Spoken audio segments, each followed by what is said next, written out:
Of purpose over conflict and discord.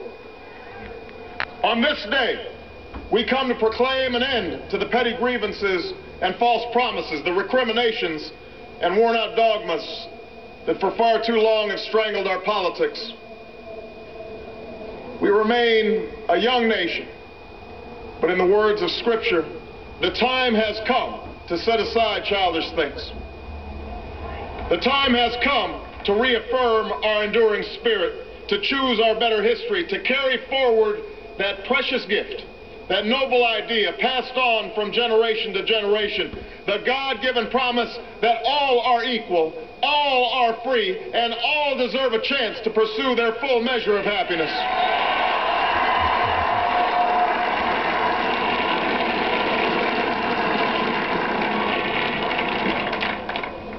In reaffirming the greatness of our nation, we understand that greatness is never a given.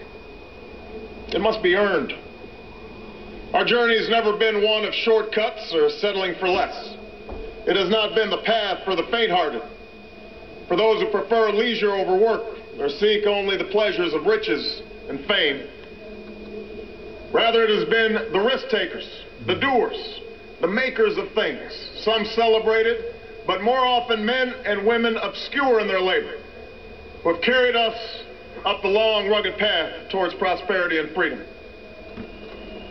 For us, they packed up their few worldly possessions and traveled across oceans in search of a new life.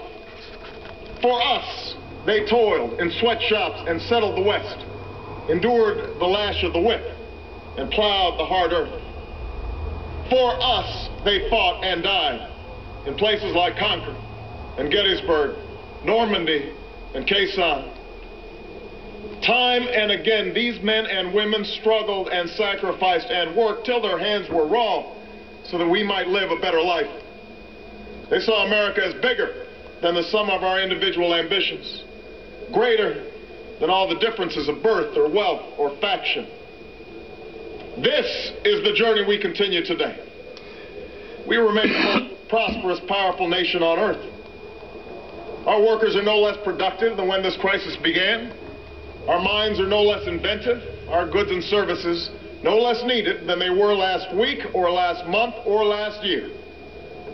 Our capacity remains undiminished. But our time of standing pat, of protecting narrow interests and putting off unpleasant decisions, that time has surely passed. Starting today, we must pick ourselves up, dust ourselves off, and begin